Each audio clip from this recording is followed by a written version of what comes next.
ಪತ್ನಿಯ ಜತೆ ಗೆಳೆಯನೊಬ್ಬನ ಸಲುಗೆಗೆ ಮನನೊಂದು ವಿಷ ಸೇವಿಸಿ ಆತ್ಮಹತ್ಯೆಗೆ ಯತ್ನಿಸಿದ ವಿವಾಹಿತನೋರ್ವ ಚಿಕಿತ್ಸೆ ಫಲಕಾರಿಯಾಗದೆ ಸಾವನ್ನಪ್ಪಿದ ಘಟನೆ ಕಡಬದಲ್ಲಿ ನಡೆದಿದೆ. ಮೃತರನ್ನ ಕಡಬದ ಕುಟ್ರುಪಾಡಿ ಗ್ರಾಮದ ಉಳಿಪ್ಪು ನಿವಾಸಿ 37 ವರ್ಷದ ರಾಕೇಶ್ ಕೇಸ್ ಎಂದು ಗುರುತಿಸಲಾಗಿದೆ. ಪತ್ನಿಯ ಜೊತೆ ಗೆಳೆಯನೊಬ್ಬ ಮೊಬೈಲ್ ಮೂಲಕ ಸಂಪರ್ಕದಲ್ಲಿರುವ ವಿಷಯ ತಿಳಿದು ತೀವ್ರವಾಗಿ ನೊಂದಿದ್ದ ರಾಕೇಶ್ ನವೆಂಬರ್ 19ರಂದು ಅಮಲು ಪದಾರ್ಥದೊಂದಿಗೆ ಇಲಿ ಭಾಷಣ ಸೇವಿಸಿ ಆತ್ಮಹತ್ಯೆ ಮಾಡಲು ಯತ್ನಿಸಿದ್ದ. ಅಸ್ವಸ್ಥಗೊಂಡಿದ್ದ ಆತನನ್ನ ಸ್ಥಳೀಯರು ಆಸ್ಪತ್ರೆಗೆ ಸೇರಿಸಿದ್ದರು. ಬಳಿಕ ಅಲ್ಲಿಂದ ಹೆಚ್ಚಿನ ಚಿಕಿತ್ಸೆಗಾಗಿ ಮಂಗಳೂರಿನ ಖಾಸಗಿ ಆಸ್ಪತ್ರೆಗೆ ದಾಖಲಿಸಲಾಗಿತ್ತು.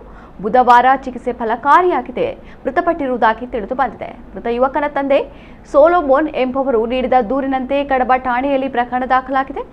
ರಾಕೇಶ್ ಕಡಬದ ಕಳಾರದಲ್ಲಿ ದ್ವಿಚಕ್ರ ವಾಹನ ಗ್ಯಾರೇಜ್ ನಡೆಸ್ತಾ ಇದ್ದು, ತನ್ನ ಪತ್ನಿ ಹಾಗೂ ಸ್ನೇಹಿತನ ನಡುವೆ ಮೊಬೈಲ್ ಸಂಪರ್ಕವಿರುವ ವಿಚಾರ ತಿಳಿದ ಹಿನ್ನೆಲೆ ತೀವ್ರ ಮನಸ್ಥಿತಿಯಲ್ಲಿದ್ದು ನವೆಂಬರ್ 19ರಂದು ಸಂಜೆ ಕಡಬ ಬಜಾಜ್ ಶೋರೂಮ್ ಹಿಂಭಾಗದಲ್ಲಿ ಆತ್ಮಹತ್ಯೆಗೆ ಯತ್ನಿಸಿದ್ದ ಎಂದು ದೂರಿನಲ್ಲಿ ಉಲ್ಲೇಖಿಸಲಾಗಿದೆ.